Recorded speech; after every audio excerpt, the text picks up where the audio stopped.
அவர் வந்து என்னன்னா அடுத்த ஒரு தலைமுறையும் உருவாக்கினவர் 86 வயசு.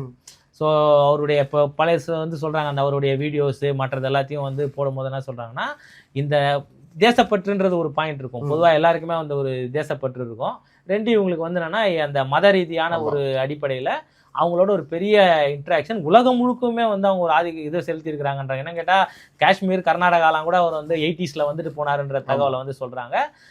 அந்த இஸ்லாமியருக்குள் இருக்கிற அந்த பிரிவினையும் கடந்து நம்மெல்லாம் வந்து மத ரீதியாக ஒன்றா இருக்கணுன்றதையும் அவர் வந்து பேசியிருக்காரு. ஸோ ஒரு தேசியம் அப்படின்ற அடிப்படையில் எல்லா ஊர்லேயும் இருக்கிற அந்த உணர்வை அவர் வந்து அங்கே உருவாக்கி இருக்கிறாரு.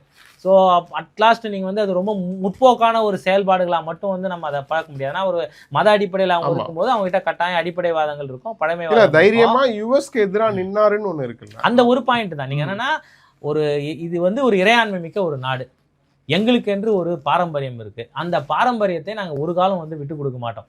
இப்போ கூட அவங்க திரும்ப திரும்ப சொல்றது என்னன்னா, நீ வந்து ஒரு தாக்குதல் நடத்தி எங்க தலைவரை கொண்டுட்டன்றதுனால உன்னால எங்க நாட்டை அடிமைப்படுத்திட முடியாது. எங்க நாட்டை இந்த ஈரானில் இருக்கிற கடைசி மனிதன் இருக்கிற வரை அமெரிக்காவுக்கு எதிரான போரை வந்து நாங்கள் நடத்துவோம். அந்த உணர்வை காமேனி எல்லார்கிட்டையும் உருவாக்கிட்டாருன்றது தான் அங்க இருக்கிற விஷயமா பார்க்குறேன்.